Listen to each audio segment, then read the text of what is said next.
Welcome to The Explainer. Today we're diving deep into a topic that shows up in pretty much every single system design interview: caching. Honestly, if you can nail this concept, you are way ahead of the game. Let's get into it. So, imagine you've poured your heart and soul into building this amazing application. It's got all the right features, the UI is slick, but your users are complaining. It's laggy, pages are taking forever to load, and the whole experience just feels slow. Now picture that exact same application, but this time it's unbelievably fast. It's snappy. Data just pops onto the screen instantly. Your users love how responsive it is. It feels like a completely different world. So what happened? What's the secret sauce here? Did we just throw money at the problem and buy a database that's 10 times bigger? Nope. The secret isn't about brute force. It's about being smarter. It's a more efficient way to get to your data. And that secret is caching.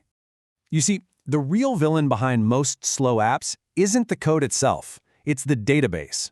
Every time a user wants to see something, we have to go knock on the database's door. Now, multiply that by thousands or even millions of users all knocking at once, and your database just gets crushed, grinding the whole system to a halt. Caching swoops in to save the day by putting this super high-speed data layer right between your app and that slow database. Think of it like a cheat sheet for your most popular data. But, and this is the part that really matters, just having a cache isn't enough. The real engineering decision, the thing interviewers are really asking about, is how you keep that cache and your database talking to each other. That's what we call a caching strategy.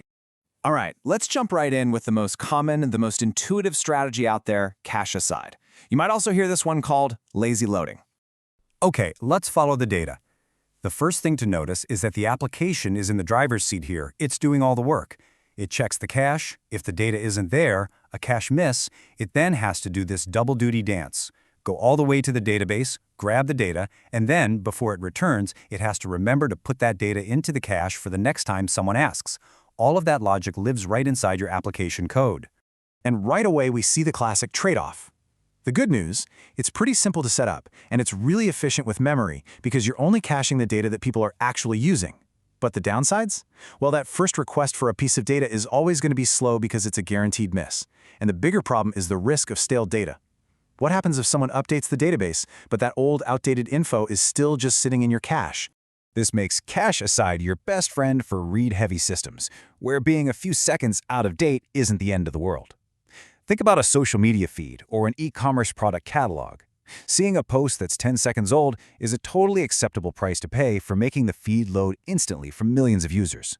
So, if cache aside is all about reads, what do we do about writes? That brings us to our second strategy, write-through.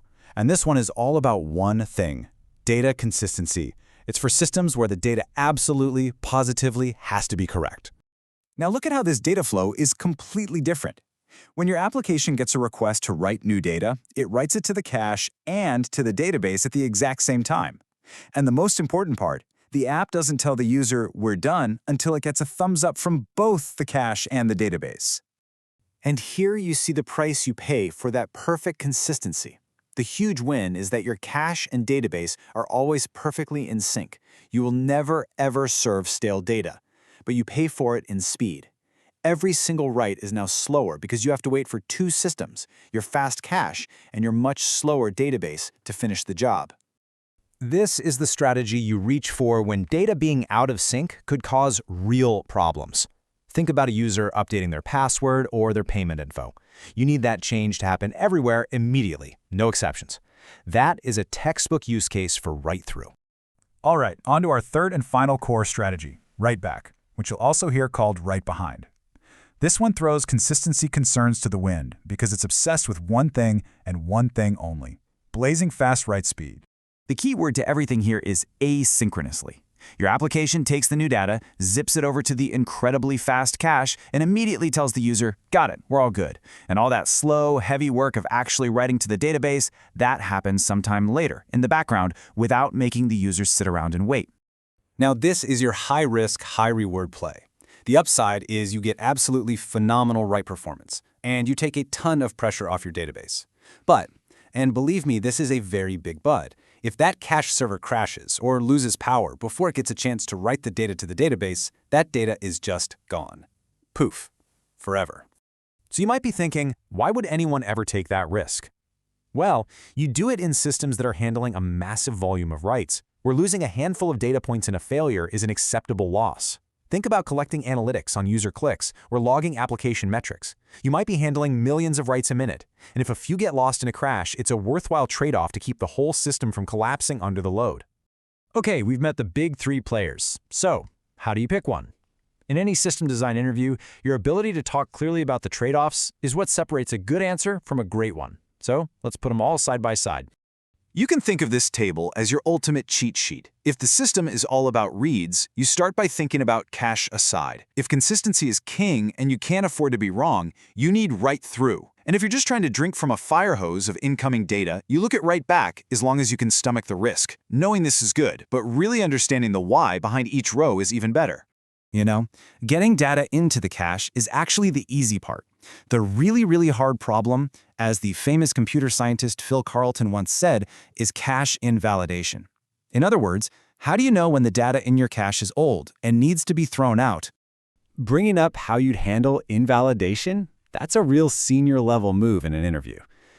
The simplest way is just setting a time to live, or a TTL, where everything in the cache just automatically expires after, say, 5 minutes. A more hands-on approach is to have your application code manually delete a cache entry anytime it updates the database. And for the really sophisticated systems, you can set it up so the database itself sends out a signal to tell the cache to update. Okay, let's put it all together. You're in the interview, you're at the whiteboard. The interviewer looks at you and says, "So how would you make this system faster? How do you take all this knowledge and turn it into the perfect answer?" You do not want to just blurt out a name. You want to follow this 3-step structure. First, state your choice, clearly and confidently. For this system, I would use a cache-aside strategy. Second, you explain why based on the problem they gave you, because the requirements point to a read-heavy system, something like a newsfeed. And third, this is the killer move. You acknowledge the downside and explain how you'd manage it. The trade-off here is that we risk some stale data, but we can mitigate that risk by setting a short TTL of 2 minutes on our cache entries. That shows you're not just repeating things you've memorized. It shows you think like an engineer. So, let's wrap it up. Caching is not some feature you just bolt on at the end. It's a fundamental design decision. And as we've seen again and again, it is always a story about trade-offs. Are you optimizing for read speed, for data consistency, or for write throughput? Knowing these patterns is great, but being able to clearly explain the why behind your choice, that's what's going to make you stand out in any system design discussion.